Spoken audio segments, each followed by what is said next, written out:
Libo-libong mga Pilipino ang nakikipagsapalaran sa ibang bansa bilang isang OFW.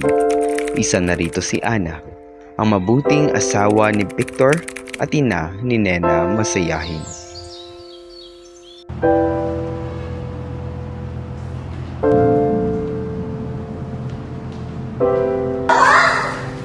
Miss na miss ka na ng batang yan. Araw-araw siya nagtatanong kung kailan uuwi. Ako rin, miss ko na rin kayo. May bibili ako para sa'yo.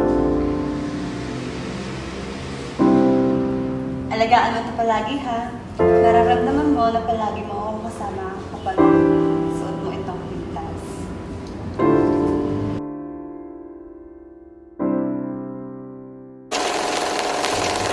Ilang araw ring namalagi sa Pilipinas ang nanay ni Nena.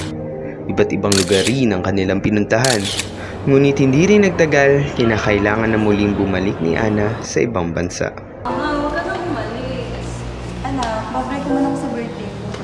At saka, naaalala mo ba yung sinabi ko sa'yo? Mararamdaman mo na palagi mo akong kasama kapag suot mo ang pintas.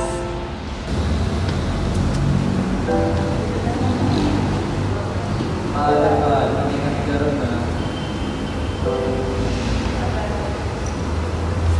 Ingat, mahal.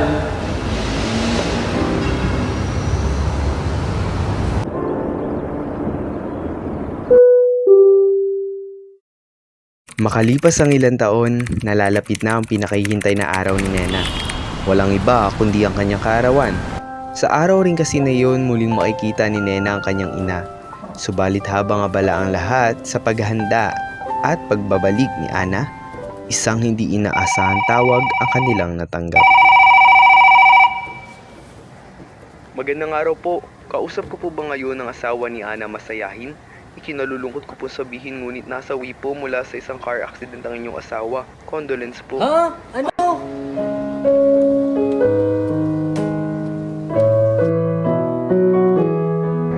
Nang malaman ni Nena ang nangyari sa kanyang ina, simula noon ay unti-unting nagbago si Nena. Ang dating mabait at masayahin na bata ay madalas nang hindi umiibig at nakasimangot sa kanyang silid.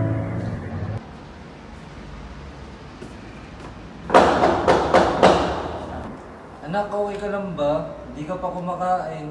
Malis ka nga dito, Papa! Ayoko kumain!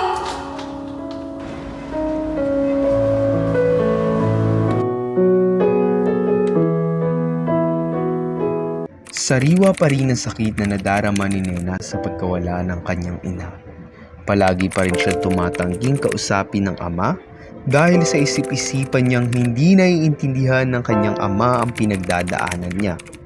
Ang tanging niyang kasama sa bigat ng araw-araw ay ang kwintas na regalo sa kanya ng kanyang ina.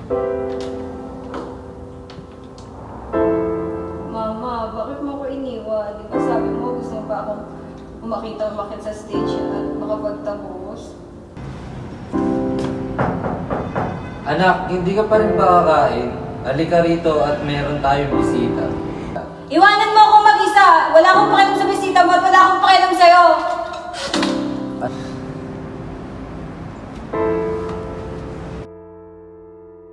Nang mabanggit ni Victor sa kanyang kapatid na si Lorene ang kasalukuyang sitwasyon nilang mag-ama, dali-dali itong nagbalik Pilipinas upang bisitahin ang dalawa, lalong-lalo na ang kanyang pinakamamahal at paboritong pamangkin na si Nena.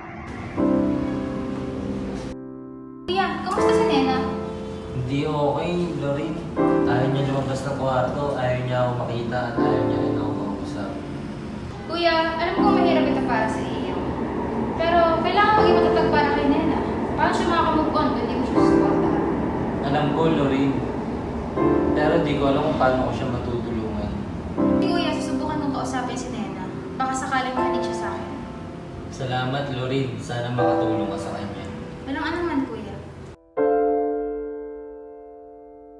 Agad ring umakyat ng kwarto ni Nena ang kanyang tita Lorene upang magpakasakaling kamustahin ang kanyang pamangkin.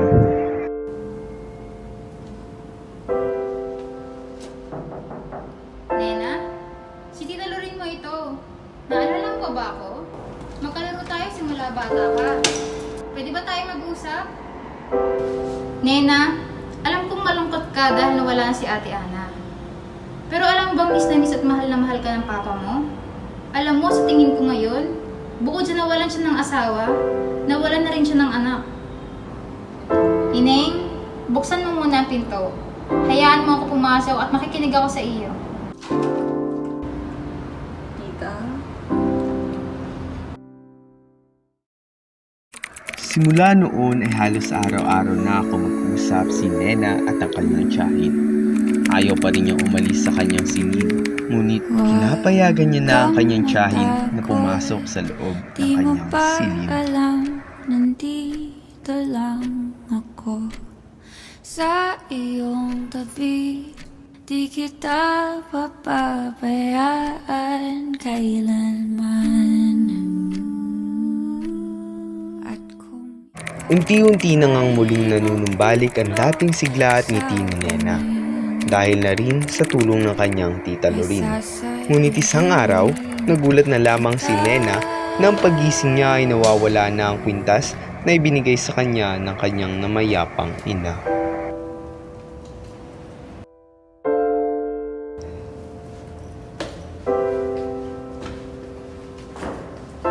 Nena, almusal na. Tita! Nawawala yung kwintas na binigay sa akin ni Mama. Ano ka nilagay? Hindi ko po alam, Tita. Basta kailangan ko pumahanap yun kasi yun lang yung pinangawa ko mula kay Mama. Nena, wala sa pintas ang mama mo. Nasa puso mo. Alam mo, mas importante yung mga ginawa niyo noon na nabubuhay pa siya. Yung masasayang alaala. Ganito na lang. Tutulungan kita hanapin yung pintas mo, pero ipangako mo sa akin, nalalabas ka ng kwarto pag nahanap natin. Okay? Opo, tita. Makalipas ang ilang oras, agad rin nilang nahanap ang nawawalang kwintas ni Nena na mula sa kanyang namayapang ina. huwag kang matakot, di mo pa alam, nandito lang ako. Tinupad din Nena ang naging kasunduan nila ng kanyang tita Lorin at agad-agad itong lumabas upang puntahan ang kanyang minamahal na ama. Anak, mahal na mahal kita. Sana mapatawad mo ako kahit di kita natulungan. Gagawin ko ang lahat para mabalik ang mga ngiti mo. Sorry din pa, akala ko nag-iisa na lang ako. Nawala akong kakampi na si Mama lang yung nagmamahal sa akin. At dito na nga nagtatapos ang kwento ng pamilyang masayahin. Nagkaroon man ng dungis ang kanilang mga ngiti, ngunit sa duloy sila pa rin ang pamilyang masayahin.